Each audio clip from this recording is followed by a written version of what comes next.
Here's the last lab of the semester. We're going to use the Sphero mini sensor board to measure the acceleration due to gravity. This kind of serves as a bookend to the course, because the very first experiment we did in here was using the phyphox app to measure the acceleration due to gravity. And you did that, and you got accuracies ranging from 10, 20, 30%, 40% sometimes. And it was a lot of experimental technique and fiddling around to make that work.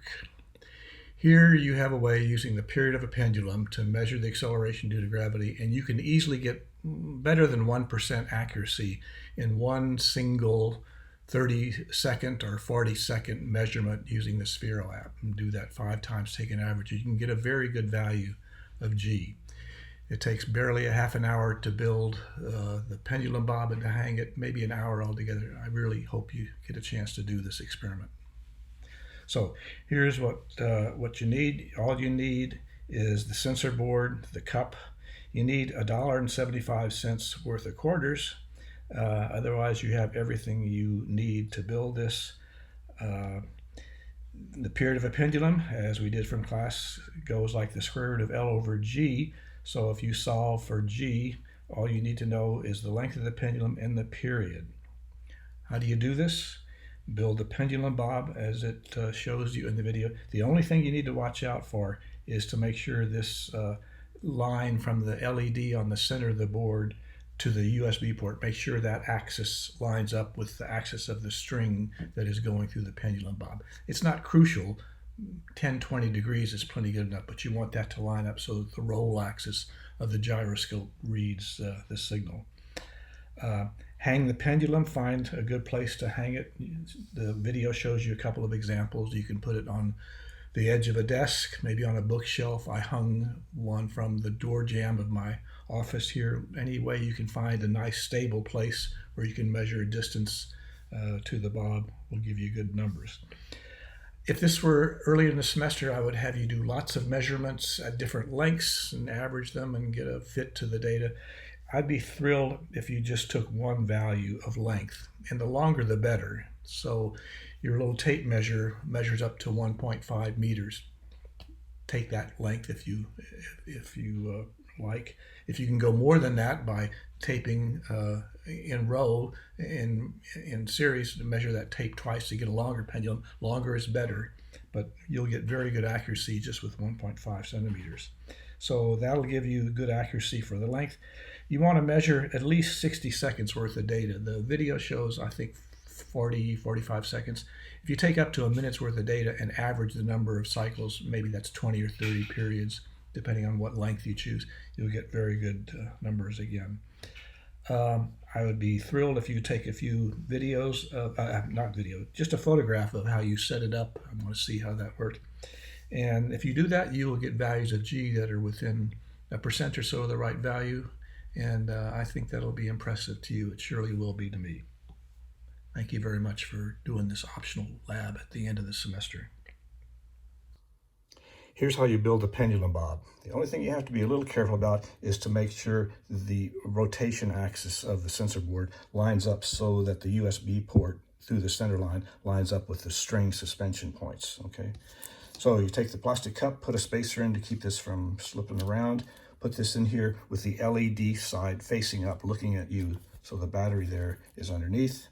Close the lid, and then turn this way, keep the string at the bottom, and rotate this so that when I look at the string going through the axis here, the line here to the USB port through the center lines up exactly with the string direction.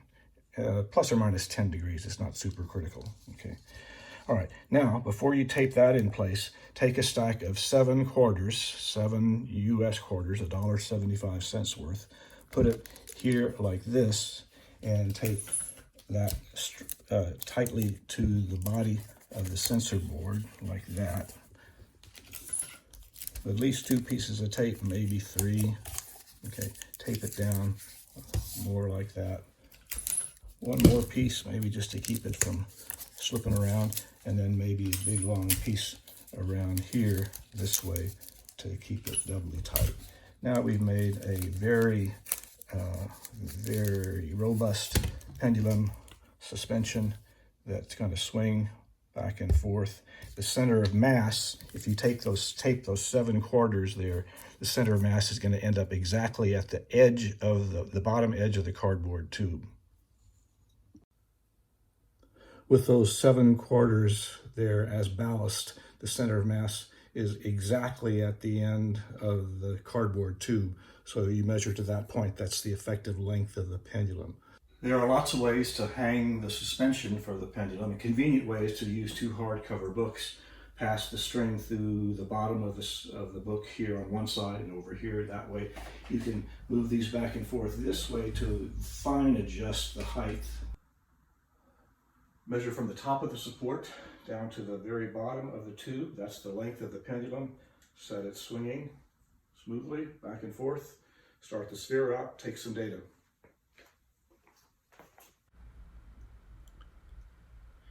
Here are the results for that run. I just stopped the Sphero app. Pull over up to the upper right hand side and pull out down the sensor data. There's the sensor data. Location is meaningless, of course.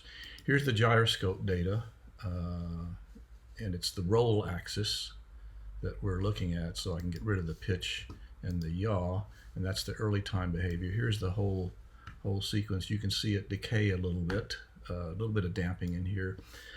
Here's the gyroscope velocity. Actually, for this experiment, since we're going over small angles, we can actually look at the orientation data, which is the cleaner signal. So here is the angle of the roll angle, and it's only about plus or minus 15 degrees. What's that? Minus 8 to plus 10, plus or minus 10 degrees. Okay, so you want to measure the period here. Now the resolution, the intrinsic resolution of the Sphero board is about 0.15 seconds, which is not very good. But if you measure lots and lots of cycles, you can get good accuracy. If you actually look at the CSV data, it keeps this rounds it off to just 1/10 of a second. But if you go to the CSV data, you can get it more accurate. Anyway, let's just get this period from here. So pick one of these, and here at 1.6 seconds, the roll angle is peaked at 12 degrees. So if I go 1, 2, 3, 4, 5, 6, 7, 8, 9, 10 of those cycles, then that is at a time 26.3 here minus the starting time 1.8 seconds there. Subtract those two numbers, divide by 10, and you get the period. You get the period, which is about 2.4 seconds.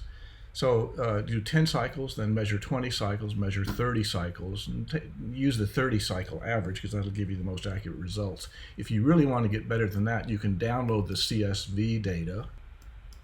Here is that CSV file. Launch that. It'll launch Excel.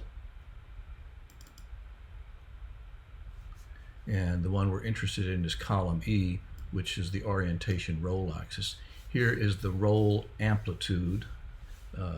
Here's the time axis to 3 significant figures. So you can look at these values here, line it up with the plots on the Sphero app front end, and get more accurate measurements of the time at which, for example, at t equals 1.6 seconds, which is where that first peak was, the amplitude peak there.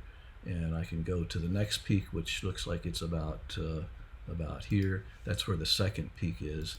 So take the difference between these two times, and you get a very accurate measurement of the period. Still take it over 10 periods or 20 periods, or super accurate, take 30 periods. So that's it. That's all you have to do. Let me know what you measured, what length you chose, what the value of G was. Take a picture of the setup you had and send it to me. End of semester. Hooray. Thank you.